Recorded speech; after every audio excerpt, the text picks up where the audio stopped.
sekarang ada istilah yang namanya bisnis informasi.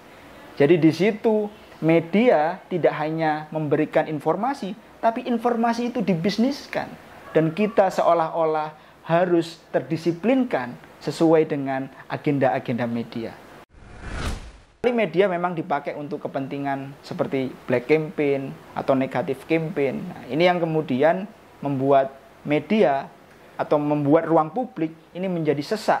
Jadi sesak nafas bukan karena tidak ada oksigen, tapi sesak nafas karena diisi oleh kepentingan-kepentingan yang justru membuat kita saling terpecah belah.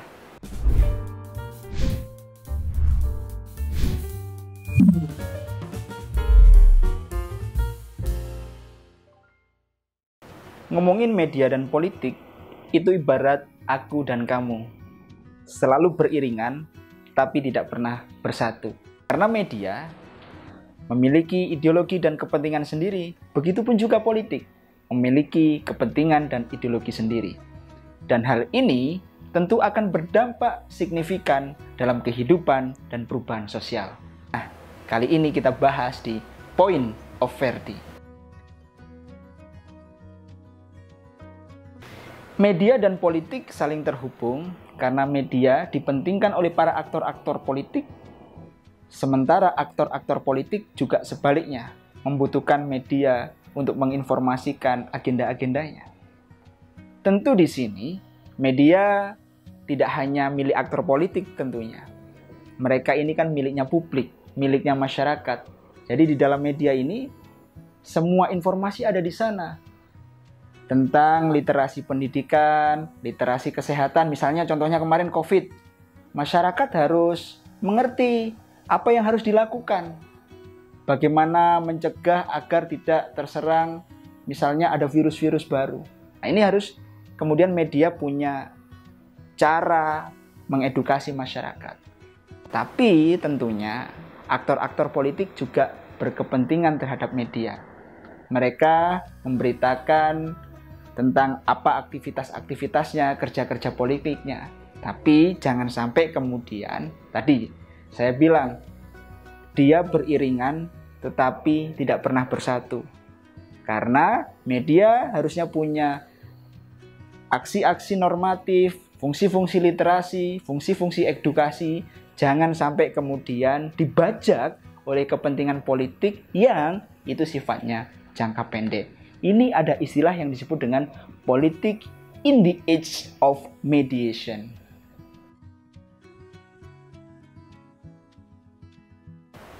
Sebagai fungsi literasi atau memberikan informasi, ini menyampaikan berita-berita yang aktual kepada publik. Dan tentunya dalam konteks ini media merepresentasikan gambaran masyarakat. Tapi karena media sudah sedemikian rupa berubah, kerja-kerja industri dipakai untuk membuat informasi, atau sekarang ada istilah yang namanya bisnis informasi. Jadi di situ media tidak hanya memberikan informasi, tapi informasi itu dibisniskan. Dan kita seolah-olah harus terdisiplinkan sesuai dengan agenda-agenda media. Disitulah kita sering terjebak. Mana yang ini harusnya informasi mengarahkan kita ke ranah yang positif, justru membuat kita terjebak pada sesuatu yang kontraproduktif. Dan disinilah kita bisa menjadikan diri kita seperti apa layaknya di media. Sebagai contoh, mungkin teman-teman di sini seringkali yang perempuan ingin kulitnya putih, cantik. Jadi definisi cantik harus kulitnya putih. Karena apa? Melihat kecantikan ala versi media. Sementara mungkin bisa jadi karena kita punya kodrat yang berbeda, itu tidak bisa diarahkan ke sana. Artinya media sudah menstandarisasi, mendefinisikan apa itu kecantikan. Di ranah politik tentunya juga sama. Bagaimana media mendefinisikan tentang kebenaran. Kebenaran versi media itu kemudian kebenaran yang di-create, diolah, dikembangkan, dan membentuk identitas masyarakat. Nah, jadi masyarakat hari ini mengidentifikasi dan mengidentikan dirinya sesuai dengan kepentingan media. Dan disinilah kita jangan terjebak oleh kepentingan isu-isu yang receh dan isu-isu yang sangat politis.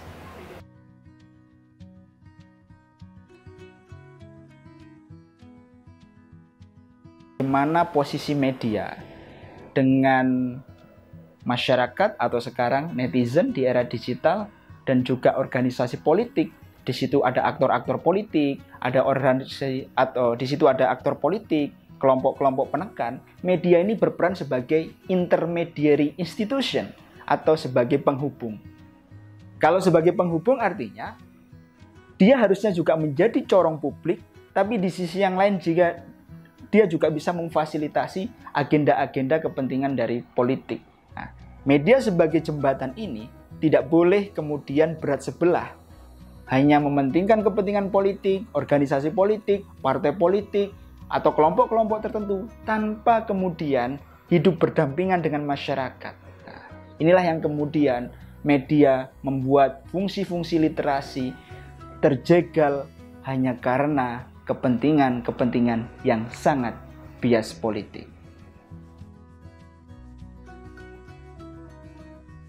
Demokrasi mengajarkan kita untuk bebas berekspresi, tapi seringkali kebebasan itu membuat kita kebablasan. Tapi dalam konteks menghubungkan media dengan politik, maka media bisa menjadi sarana untuk membuat agenda-agenda demokrasi lebih inklusif. Kerja-kerja politik itu tidak hanya milik aktor-aktor tertentu. Masyarakat juga menjadi bagian dari ruang inklusivitas itu. Sebagai contoh, misalnya ada jalanan berlobang ya. Mungkin teman-teman seringkali naik sepeda motor kencang, terus ternyata tidak tahu kalau di situ ada jalan berlubang. Jalan berlubang itu adalah bagian dari kerja politik. Hasil kenapa harusnya kita bisa menuntut, kenapa layanan atau fasilitas umum ini itu tidak sesuai dengan ekspektasi. Masyarakat yang sadar politik memanfaatkan media untuk menyampaikan informasi kepada pemilik kepentingan, pembuat kebijakan untuk memperbaiki kondisi di lapangan. Disinilah ruang partisipasi terjadi. Agenda masyarakat terbawa ke ranah-ranah pihak-pihak yang mempunyai otoritas pembuat kebijakan. Disinilah ruang partisipasi membuat masyarakat bisa terlibat secara aktif, memberikan informasi kepada pemerintah, kepada aktor-aktor politik untuk melakukan kebijakan atau membuat kebijakan sesuai dengan kehendak masyarakat.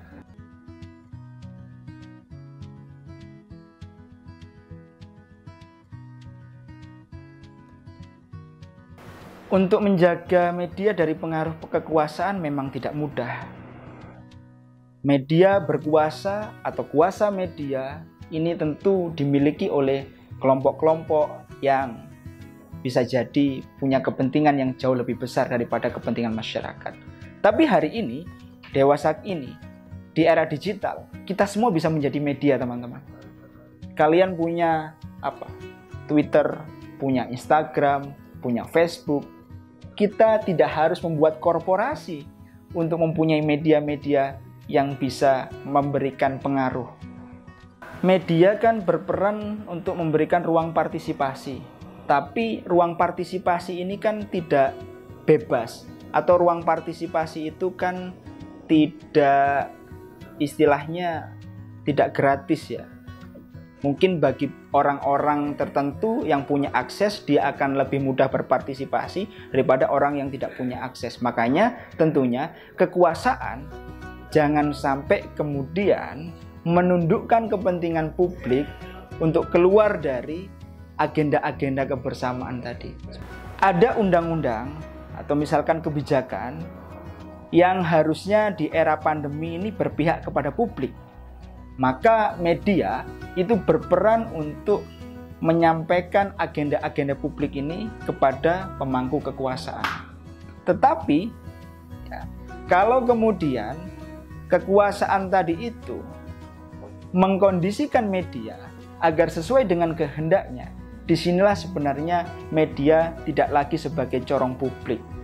Maka dari itu, dilema antara media dengan politik seringkali kepentingan-kepentingan normatif media disesaki, dipenuhi, dijejali oleh kepentingan-kepentingan politik, yang kepentingan politik itu sangat interventif terhadap agenda-agenda media. Peran media dan terkait hubungannya dengan politik tentu sangat banyak. Tapi kalau kita istilahkan, ada istilah yang menarik, bagaimana media dan politik diletakkan di dalam dua frame, dua kaki. Ada istilah yang namanya politisasi media di satu sisi dan mediatisasi politik di sisi yang lain. Apa itu politisasi media atau mediatisasi politik? Media ditunggangi oleh kepentingan politik, itu sebagai disebut dengan politisasi media. Dan sebaliknya, mediatisasi politik, bagaimana agenda-agenda politik dimediakan. Ketika dua hal itu kemudian masuk ke ruang publik, kita kurang terliterasi informasinya, maka bisa jadi harusnya kita mendapatkan edukasi, pencerahan, justru kita menjadi korban dari media.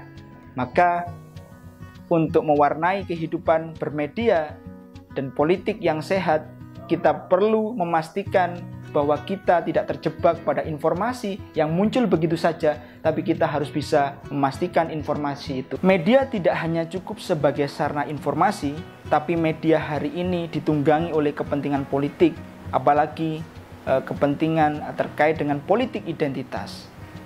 Suku, agama, ras, antar golongan menunggangi media. Maka dari itu, kawan-kawan semua, kita jangan sampai terjebak hanya karena mengklik satu informasi, kemudian kita terpengaruh pikiran kita, pola sikap kita, sementara kita tidak tahu mana yang sebenarnya benar, karena belum tentu yang benar dari media itu sejatinya benar, dan yang salah dari media itu sejatinya salah. Maka kita jangan sampai terjebak pada polarisasi, segregasi. Kita harus memperkuat yang namanya kolaborasi. Oke, itu tadi yang saya bahas terkait hubungan media dan politik, tapi sebenarnya masih banyak. Kita masing-masing punya perspektif dan punya sudut pandang yang berbeda. Kita temukan perspektif yang lain di Point of Verdict.